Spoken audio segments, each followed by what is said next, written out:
membuka mataku. Sudah bangun. Saya siapkan air hangatnya dulu di atap, suara dingin Pak Damar itu menyapaku yang masih setengah sadar. Kaki panjangnya yang terbalut celana pendek hitam itu melangkah cepat menuju kamar mandi. Aku beringsut bangun dari tidurku, tapi aku merintih kesakitan merasakan nyeri di inti tubuhku dan pinggulku. Mataku tertutup rapat dengan setitik air mata keluar sebagai bukti betapa sakitnya yang kurasakan. Aku mencoba mengingat apa yang terjadi, dan ya, seketika aku teringat kalau kemarin malam Pak Damar kan lagi kesurupan. Bentar, berarti tadi malam kita melakukan itu kan ya? Astaga, aku lupa belum minum obat itu. Aku pun segera bangun dari tidurku dengan cepat dan mengabaikan sakit yang berdenyut itu. Rasa sakit berdenyut itu semakin menjadi-jadi saat kakiku melangkah turun dari ranjang dengan cepat. Aku hanya berdesis kesakitan sembari menggerakkan tanganku membuka laci. Setelah mengobrak-abrik isinya aku pun menemukannya, langsung saja kurai obat. Itu, obat penyelamatku dari hal yang tidak diinginkan akibat dari kegiatan kami semalam. Serik suara plastik obat yang kugenggam itu sukses direbut oleh Pak Damar dengan cepat. Matanya meriyipit meneliti tulisan pada obat itu dengan serius. Setelah puas membacanya dan memahami khasiat obat itu, pandangannya beralih menatapku tajam bak laser. "Sejak kapan kamu meminumnya?" Tanyanya dingin masih dengan tatapan tajamnya yang menusuk dan mengintimidasi. Aku membisu enggan menjawab pertanyaannya itu. Tanganku bergerak merebut obat itu tapi nihil, hanya angin saja yang kudapat. Pak Damar sengaja mengangkat tangannya yang membawa obat itu ke atas sehingga sulit untuk kuambil alih. Aku berdecak kesal sembari tanpa sadar menghentakkan kaki keras. Akibatnya aku merintih kesakitan merasakan intiku berdenyut nyeri senyerinya. Kugigit bibir bawahku sebagai pengalihan sakit yang mendera di intiku itu. "Puk, obatnya siniin." Keburu telat, aku belum siap hamil, pintaku dengan nada rendah sembari menahan sakit. Aku mendongak menatap wajahnya yang dingin dan keras. Pak Damar hanya diam memperhatikanku dari atas. Dengan merundukkan kepalanya disertai bibirnya yang terkatup rapat. Pipinya nampak lebam karena kutampari berkali-kali tadi malam sebagai bentuk penolakan atas keberingasannya. "Apa kamu tahu efek obat ini?" Tanyanya lagi masih dengan nada dingin dan pelan. Aku terdiam lalu menunduk menatap lantai, karena tidak sanggup untuk menatap wajah dinginnya yang menyeramkan itu. Pak Damar berdecak, kepalanya menoleh ke arah kanan dengan nafas memburu kesal disertai suara giginya yang bergemelatuk nyaring. "Kita ke dokter sekarang. Mandilah dulu." "Enggak, kasihkan obatnya dulu Pak." "Sini." Tolakku sembari menodongikan telapak tanganku meminta obat. Pak Damar tersenyum samar, dan membiarkan efek samping obat ini mengganggu kesehatan tubuhmu. "Apa pedulimu Pak? Kayak kamu peduli aja, semalam kamu udah buat badanku hancur lebur dan sekarang malah bahas kepedulian. Basi banget." Pak Damar membulatkan matanya kaget mendengar ucapan beraniku itu. Dia mengumpat pelan sembari menatapku bengis. "Apa perlu saya ulangi lagi kegiatan kita semalam biar kamu tidak bisa jalan sekalian? Atau saya buat bibir kamu ini sobek sekalian biar bisa nurut sama saya dan tidak nyerocos? Tidak perlu seperti ini." Aku hanya tertawa sumbang saat mendengar ancamannya yang berupa desisan pelan karena menahan amarah itu. Kepalaku kembali bergerak mendongak guna menatapnya dengan tatapan lebih berani dari sebelumnya. Tatapan kami saling beradu, tidak ada yang mau mengalah ataupun melunak sedikitpun. "Kita batalkan saja kontraknya Pak, hanya 60 juta kan penaltinya. Sedang uang 100 juta yang Bapak kirim kemarin-kemarin masih utuh di ATM, nanti saya kembalikan, tapi ceraikan saya sekarang juga." Pak Damar tertawa kecil, seakan mengejek ucapan beramiku yang seperti ucapan omong kosong anak kecil yang menggemaskan dan layak untuk ditertawakan. "Apa-apaan?" Aku masih menatap wajah dinginnya yang berubah menjadi sebaliknya, yaitu tertawa kecil, remua mengejek lebih tepatnya.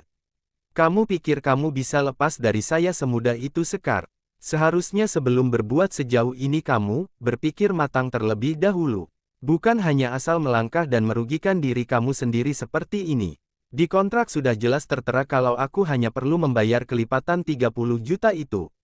Lalu apa yang lucu di sini sampai-sampai Bapak tertawa berkali-kali? Ibu kamu kemarin menelepon saya dan meminta uang 200 juta. Dia menjadikan kamu sebagai jaminan dengan kontrak seumur hidup menjadi istri saya apapun yang terjadi." Apa? Pak, bercandaannya gak lucu. Uang 200 juta dari mana? Bapak kan baru saja bangkrut ditipu bunga mantan istrimu itu kan? Tawa Pak Damar semakin kencang. Aku, mengerutkan. Dahilku heran dengan tingkahnya itu. Ah, apa dia jadi gila begini gara-gara jatuh miskin dan ditipu mantan istrinya itu? Kamu dapat informasi itu dari mana Sekar? Kak Prisil, istri Mas Daren keponakanmu. Ah pantas saja, gumamnya sembari mengangguk-anggukkan kepalanya mengerti. Tawanya sudah reda, kini dia berjalan maju mendekatiku. Aku refleks memundurkan badanku menghindarinya dengan melangkahkan kakiku ke belakang. Pak Damar terieke melihat responku yang menjauh. Darinya itu, baiklah saya akan menjelaskan semuanya dengan benar, biar kamu memahaminya. Aku tidak peduli, sahutku cepat tanpa ragu-ragu. Pak Damar tersenyum kecil, Sekar sudah saya jelaskan jika kamu tidak bisa kabur dari saya.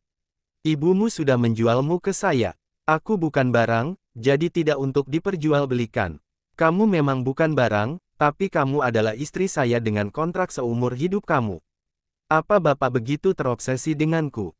Sampai tidak rela melepaskanku seperti ini? Ya, saya terobsesi denganmu, lebih tepatnya dengan tubuhmu. Balingan. Desis pelan Pak Damar sembari mendekatkan badannya padaku serta menaruh telunjuk kanannya di bibirku sebagai kode menginterupsiku. Dinginnya jari itu menyapa bibirku yang panas. Hembusan nafas Pak Damar yang menerpa dahiku itu terasa sejuk sekaligus membuatku merinding. Kontrak adalah kontrak Sekar, jadi berhenti memprotes. Dan mana nyalimu yang barbar itu, yang kemarin bilang akan membuat saya percaya cinta lagi. Lanjutnya lagi dengan mengangkat satu alisnya disertai tawa mengejek. Jarinya masih berada di bibirku dengan tatapan intensnya yang mengintimidasi. Aku menepis kasar jari telunjuknya pada bibirku. Cinta, jika aku membuatmu merasakan jatuh cinta lagi selama 2 tahun ini apakah Bapak akan melepaskanku? Pak Damar terdiam, matanya menyiratkan pertentangan yang alot. Tanganku bergerak menarik kaosnya cepat sehingga dia menundukkan badan tingginya dengan palesa. Wajahnya kini sejajar denganku, nafas kami saling bersautan dan memburu. Apapun yang kamu inginkan akan saya kabulkan, kecuali melepaskan kamu, sahutnya dingin dengan menatap mataku tepat. Tatapannya kini turun dan beralih menatap bibirku, mengapa kamu sangat ingin lepas dari saya? Kemarin kamu bilang jangan melepaskan kamu, jadi sekarang kamu yang labil ya. Aku berdeham, dengan panik aku menggigit bibir bawahku dengan menghindari tatapan mata Pak Damar yang intens itu. Kulepas cepat cengkramanku pada kaosnya itu sehingga dia kembali berdiri tegak dan menjulang di depanku. Tiba-tiba telapak tangan besar Pak Damar bergerak meraih daguku dan meremasnya kasar. Dingin adalah hal pertama yang kurasakan saat telapak tangan itu menyentuh daguku. Selang beberapa lama telapak tangan besarnya itu bergerak ke belakang tengkukku dan menariknya sehingga aku mendongak menatapnya. Karena kepalaku didongakkan paksa ke atas dengannya maka tubuhku otomatis ikut tertarik ke atas dengan sedikit berjinjit. Melihat aku yang kesulitan berjinjit karena tarikan paksanya di tengkukku itu, Pak Damar pun menundukkan badannya sehingga aku tidak perlu berjinjit lagi. Aku hendak berbicara namun urung kulakukan. Aku memilih mengatupkan rapat bibirku sembari memperhatikan wajah dinginnya yang membuatku berdegup kencang. Bukankah kita sama-sama labil Sekar? Mengapa kita tidak menjalaninya saja sembari mencari tahu apa yang kita inginkan? Dan tentunya kita sama-sama diuntungkan. Kamu bisa menggunakan uang saya kapanpun. Dan saya juga bisa menggunakan badan kamu kapanpun, impas. Bukan, aku tertawa mengejek, harta. Bapak kan bangkrut, ditipu bunga. Berhenti berimajinasi dan lepaskan saya, sekarang juga Pak Damar. Pak Damar mencengkram daguku lehi kasar dari sebelumnya dan membawanya semakin mendekat. Pada wajahnya yang mengetat keras menahan emosi. Aroma nafasnya yang berbau nikotin itu menyapa hidungku saat wajah kami hampir tak berjarak. Jika dia memajukan tubuhnya sedikit saja maka bibir kami akan menempel. Kamu pikir saya bodoh bisa banglerut semudah itu? Aku diam sembari menatap matanya yang menyipit karena kesal. Saya tidak sebodoh itu Sekar, dan tenang saja harta saya masih aman. Kamu tidak perlu khawatir, dan tentunya kamu masih bisa mengurasnya. Asal kamu, Mbak Saras, ini sama istrinya Damar ya? Tanya ibu-ibu penjual rujak ulek itu dengan ramah menyambut kedatanganku dan Saras di warung sederhananya. Saras tersenyum ramah, Inggi Bulek, ini Sekar istrinya Paman Damar. Anu Bulek mau beli rujak uleknya dong, tiga ya matengan semua. Ibu-ibu yang dipanggil Bulek itu pun mengangguk dengan ramah, lalu tangan gemoinya mulai menyiapkan pesanan Saras. Ayu tenan ya, tapi kok cilik tenan ngene bedo-ado ambek awake Damar. Damar kan gede, dhuwur, keker. Gayo kamu dikekep wis kelage penduk. Tanya ibu-ibu pembeli lain yang sedang duduk di sebelahku dan Saras. Arti, cantik banget ya, tapi kok kecil banget, beda jauh sama badannya Damar. Damar kan besar, tinggi, dan kekar. Kalau udah didekap apa tidak kewalahan kamu nduk? Aku tertawa renyah mendengar kata kelagepen dari ibu-ibu itu. Aku hanya senyum-senyum ramah saja menanggapinya, karena jujur aku tidak tahu harus menjawab seperti apa. Tapi memang benar sih, aku kalau didekap Pak Damar udah kewalahan dan megap-megap saking besarnya. Badannya tuh duda. Setelah menunggu cukup lama akhirnya pesanan rujak ulek itu pun selesai.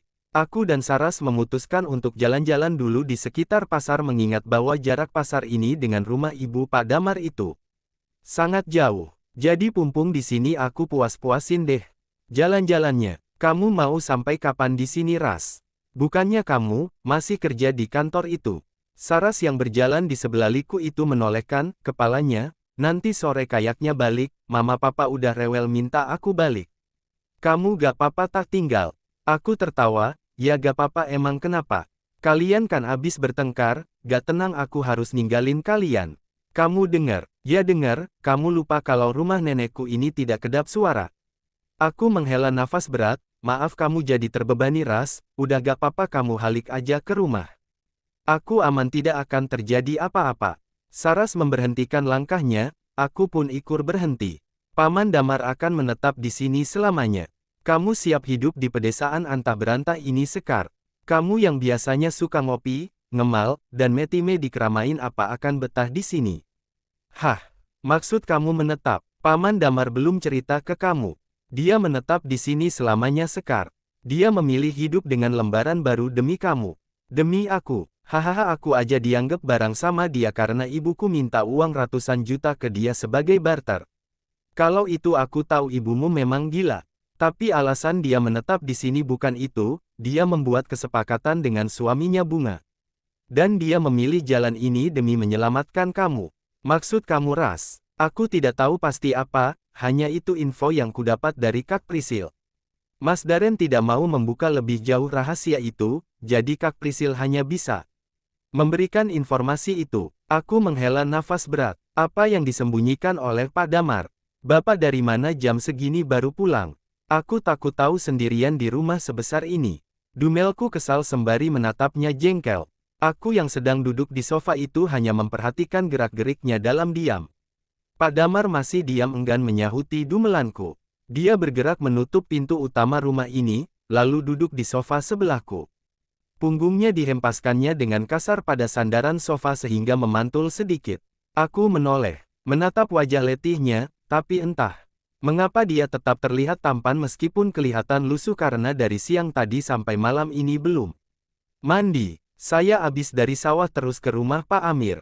Besok ada panen padi jadi saya mencari orang untuk membantu panen di sawah ibu saya. Aku mengerutkan dahi bingung, sawah. Bukannya Bapak gak mau ambil alih warisan ibu Bapak? Saudara ibu saya memiliki niat jahat, mereka kecanduan judol jadi daripada jerih payah ibu saya terbuang sia-sia lebih baik saya ambil alih. Tapi ya kita harus segera punya anak biar warisan ini jatuh sepenuhnya ke saya. Halah jadi ini alasan Bapak gak mau lepasin aku, segala pakai bilang kecanduan tubuhku. Pak Damar memijat pelipisnya sembari menutup matanya. Punggungnya masih tetap bersandar di sofa. Saya lelah Sekar, kita tunda dulu ya debatria ahliya besok kamu free apa tidak? Aku sih free ya Pak, tapi ku usahain ada acara. Pak Damar melototkan matanya jengkel, aku hanya hisa cengengesan jahil. Bercanda, memang Bapak mau ajak aku kemana? Ke rumah Pak Kades, diundang kondangan. Oh oke, saya mandi dulu, bisa bantu pijitin saya abis ini Sekar. Sepertinya hadan saya tumbang. Tumbang, siapa yang nebang kok bisa tumbang Pak? Sekar, hehehe iya marah-marah mulu cepat tua loh nanti Pak, tapi Bapak kan udah tua ya. Pak Damar menatapku tajam dengan wajah kesalnya, aku pun hanya tersenyum masam sembari menampakkan wajah meminta ampun. Pak bentar, aku mau tanya sesuatu deh. Dia melirikku malas, sepertinya sudah sangat marah denganku karena bercandaanku tadi. Hade gini nih resiko nikah sama bapak-bapak, salah kakek-kakek. Tapi dia terlalu tampan untuk dibilang kakek-kakek, meskipun berumur 40 tahunan dia masih gagah dan ganteng. Kamu mau tanya apa? Cepetan, saya sudah lelah sekali dan mengantuk, interupsinya dengan suara beratnya. Bapak mau menetap di sini, di desa ini. Pak Damar mengangguk, kita menetap di sini. Kenapa? Kamu tidak betah? Enggak gitu, kenapa tiba-tiba mau menetap di sini? Terus kenapa tiba-tiba Bapak gak jadi bangkrut? Pak Damar menghela nafas berat, ceritanya panjang. Sekar, sudahlah tidak usah dibahas, ya sudah rangkum aja Pak biar gak panjang-panjang ceritanya ribet amat. Kamu pikir lagi sekolah pakai dirangkum? Zaman Bapak sekolah ada tugas merangkum juga. Kok malah bahas sekolah? Cepat Bapak jawab pertanyaanku yang tadi. Apa imbalannya jika saya ceritakan semuanya?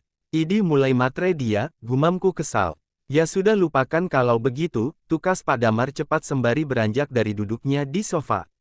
Aku gelagapan panik melihatnya mau pergi. Enak aja mau kabur gitu aja.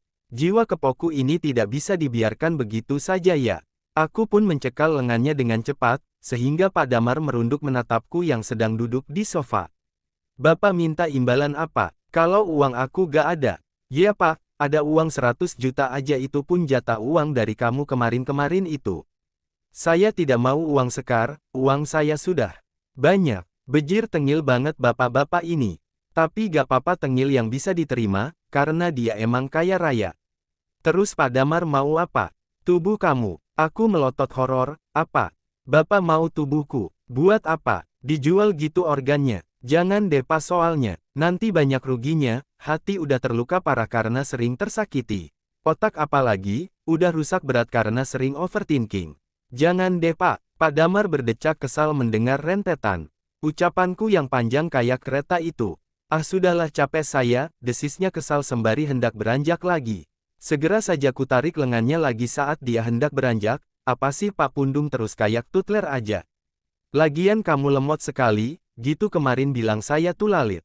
Kamu juga tulalit begini. Udah tahu arti tulalit? Tahu dari mana? Dah belok-belok terus ke bahasan gak perlu. Ya udah, Bapak mau imbalan apa tadi? Sudahlah lupaikan, saya sudah tidak ingin lagi. Lah Pundung, apa sih Pak? Bapak mau apa tadi sebagai imbalannya? Ibadah suami istri Sekar, kenapa kamu malah mikirin jual organ? Lah, Bapak bilangnya ambigu mau badan saya. Apaan? Ibadah suami istri? Kemarin kan sudah, masa harus setiap hari kayak minum obat aja? Kagak masih, ya sudah, lupakan tentang rahasia itu kalau begitu. Pak Damar. Rengekku tidak terima sembari menggoyang-goyangkan tangannya yang kupegang erat. Pak Damar menaikkan satu alisnya dengan senyuman miringnya, via atau tidak sama sekali. Bapak katanya tadi kecapean dan ngantuk, kok tiba-tiba minta jatah gini? Apa gak double capelnya nanti? Tidak, malah badan saya semakin segar dan bersemangat. Jadi bagaimana iya apa tidak Sekar? Aku menggigit bibirku panik, haruskah aku mengiyakan? Tapi gak maulah aku melakukan itu, kayak perempuan murahan saja mau melakukan itu berkali-kali, mana momennya gak pas terus. Tapi aku kan istrinya, murahan dari mana? Bukannya dapat pahala ya? Terus gimana? Mikirnya lama sekali kayak mau ditawarin hidup atau mati saja, gerutu Pak Damar sembari menatap Kajengah. Pak Damar masih memandangiku dari atas karena dia masih berdiri di depanku menunggu jawabanku dengan sabar. Aku mendongak menatap wajah tampan nan datarnya itu. Entah dorongan dari mana tiba-tiba kepalaku mengangguk pelan, dan lebih gilanya aku melihat seringai puasnya Pak Damar karena melihatku pasrah sepasrahnya atas kemauannya. Sialan emang dia.